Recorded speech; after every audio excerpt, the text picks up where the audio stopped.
Bismillahirrahmanirrahim. Assalamu alaikum. Today we will start a new chapter number 8, functions and graph. First we study what is function. Function is a rule, manner, mapping is defined from set x to set y such that each and every element of a domain set A has a unique image of set B. अब function की जो हमने definition ये पढ़ी है कि function एक ऐसा रूल है, ऐसी मैपिंग है, ऐसा मैनर है जिस पे हम लोग कोई भी फंक्शन डिफ़ाइन करते हैं। एक फंक्शन डिफ़ाइन करते हैं एक्स टू वाई। अब मैथमेटिकली मैं फ़ंक्शन को डिफ़ाइन करती हूँ इन मैथमेटिकली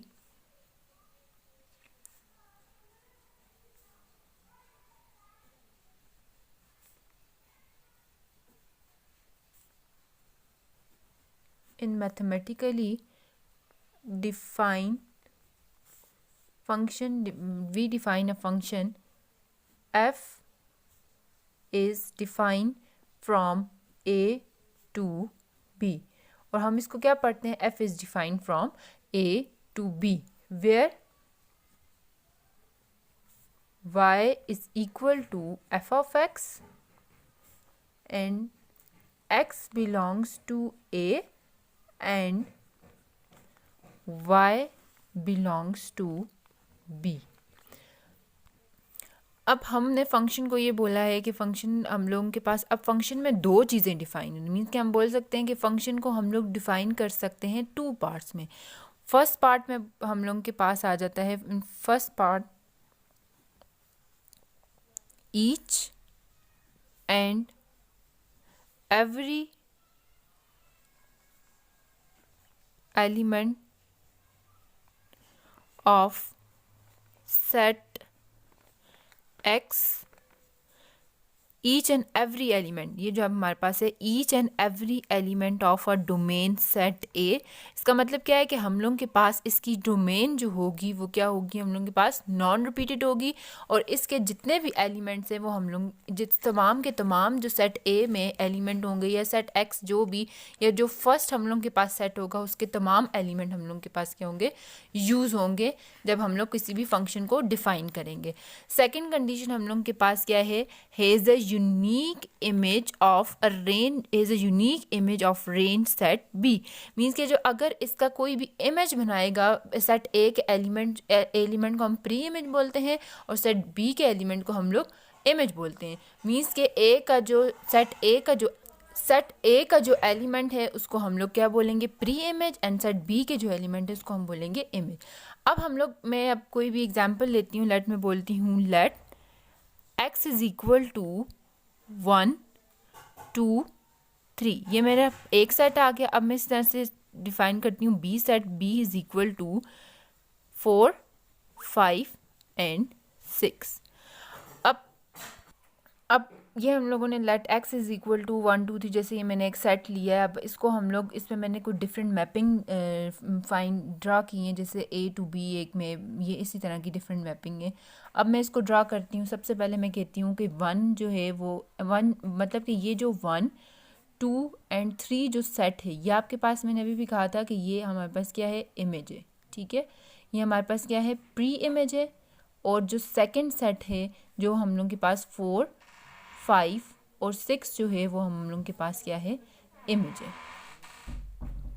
अब इसमें मैं मैपिंग ड्रा करती हूँ। वैसे 1 map with 4, 1 also map with 5, 2 map with 6, 3 map with 6। ठीक है, अब मैं ये कह रही हूँ कि ये एक फंक्शन है। अब मैं इसको फंक्शन फाइंड आउट करने के लिए सबसे पहले तो मैं फंक्शन लिखती हूँ। एफ फंक्शन है हम लोगों के पास मीन इक्वल टू क्या आ जाएगा, 1 4 1 5 2 3 एंड 3 6। ठीक है, मीन्स कि ये इसके साथ अब ये इसके साथ मैप कर रहे हैं। तो हम लोग ने अब मतलब कि अगर आप फंक्शन की कंडीशन पे चले जाएं तो फंक्शन की मैंने दो कंडीशन बताई थी।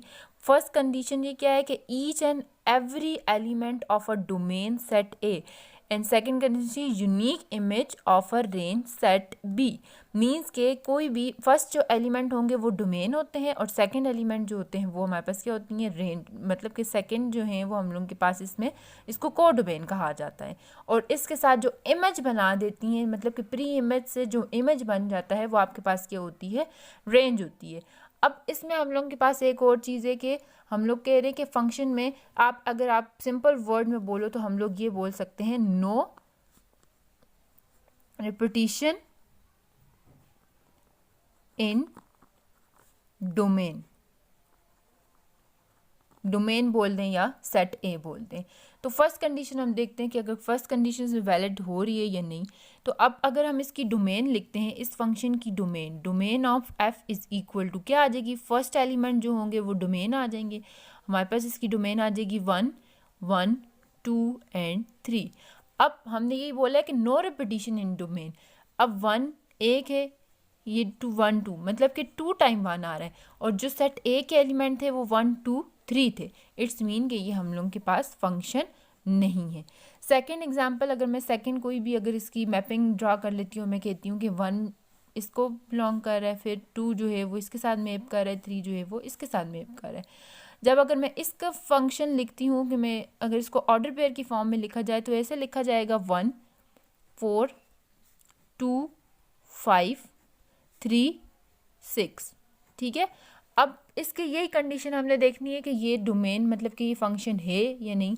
तो उसके लिए सबसे पहला काम हमने यही करना है कि फंक्शन की डोमेन चेक करनी है। अब फंक्शन की डोमेन आपके पास क्या आ जाएगी, 1 2 एंड 3। इसका मतलब है कि आपके पास हर एक इमेज का, हर एक प्री इमेज का इमेज मौजूद है। 1 का जो इमेज है वो क्या है, 4 है, 2 का इमेज आपके पास क्या है, 5 है, एंड 3 का जो इमेज है वो आपके पास क्या है, 6 है। और no repetition in domain, so this is called, this is function. अब सेकंड हम लोगों के पास क्या है, सेकंड मैपिंग में अब खुद से कोई भी ड्रॉ कर देती हूँ। मैं कहती हूँ ये 1 4 के साथ मैप कर रहा है, ये 5 के साथ कर रहा है, 2 6 के साथ कर रहा है, और अब ये सब जो हैं वो मतलब इनकी अपनी अपनी है। तो वही सबसे पहला कंडीशन यही है कि आपने इसको ऑर्डर पेयर फॉर्म में लिखना है।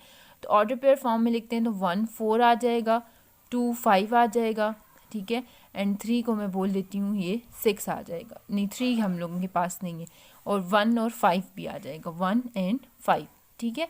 अब सब इसकी डोमेन देखते हैं। डोमेन ऑफ फंक्शन आपके पास क्या आ जाएगी इसकी, 1 2 एंड 1, मीन्स के इसमें हम लोगों के पास in this example, in this mapping, 3 का जो इमेज है, 3 has no image, so this is not a function. अगर आप इसमें 3 को देखो डोमेन वाले फंक्शन में या सेट ए में, तो इसमें आपके पास 3 एक रिमेनिंग एलिमेंट है, ठीक है, और इसका कोई भी इमेज मौजूद नहीं है, सो दिस इज़ नॉट फंक्शन।